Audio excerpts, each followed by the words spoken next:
Jackie Robinson, who Willie Mays modeled himself after, you know, criticized him for not doing enough during the civil rights movement.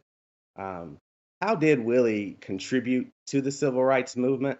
And how did you kind of deal with handling all of the nuances of that situation and understanding it? Well, I think number one, Willie. I think one of the things to understand about Jackie and Willie. Willie, when Jackie came to the majors, he's already been in the army. He's been to UCLA. He's a very morally sophisticated guy. One reason that the Branch Rickey sought him out. Willie was 20 years old when he got to New York, just a year or two out of high school in Alabama. So he never he never felt totally comfortable as a spokesperson. He always felt like Jackie or, Dr. King, whoever else were more qualified to lead that discussion. So part of it was, I think, a little bit of self-consciousness. I think that what we look at Willie, we look at two levels. We look at his ability to penetrate white America.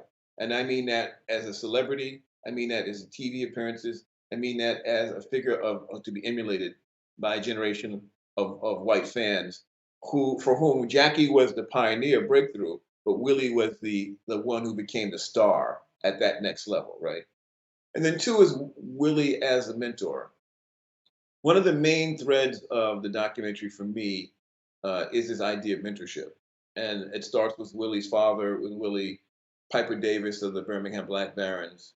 And then later, Leo DeRocher taking him in and mentoring him in the early days in New York. And then Willie becoming a mentor himself to the wave of Latino players who came in. The Giants were one of the teams who really embraced Latin ball players and brought in big numbers Juan Marshall, Atlanta Cepeda, Tito Fuentes, and more. And then Willie becoming a mentor for Bobby Bonds, who is a fantastic player, the father of Barry Bonds. So that thread is a big part of it. And ultimately, Willie as a person who did behind the scenes stuff. Willie helping, we had Willie Brown, the former mayor of San Francisco, also at one point one of the most powerful people in the California state legislature, and how he helped him raise money and did that for many, many other people. So Willie wasn't an outside agitator guy; he was an inside person.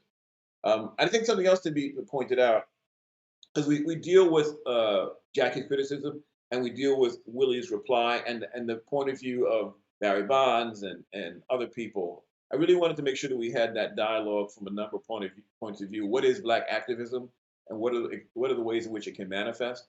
And certainly, Professor Harry Evans, excuse me, Professor Harry Edwards, who is a fantastic thinker and activist in Black activism, criticizes Willie along with Jackie. At the same time, you have Willie Brown and other people and Todd Boyd from USC talking about Willie and his context and how he viewed the world. So I think what I tried to do was to definitely address the criticism, because I think that's an important part of the historical record of Willie, but also to really honor Willie's point of view. And I think one of the things to think about now is in this era of Black Lives Matter and activism, there are people who are really upfront, and there are other people who are not upfront, but who doesn't mean they're not doing things to help the community. So I do think that you need what I would say you need the tree shakers and you need the jelly makers. When that tree falls from the trees, when that fruit falls on the tree, someone has to be the one who turns it into something edible. And that's kind of I think how Willie was. Willie was a person who took the fruit and shared it with others.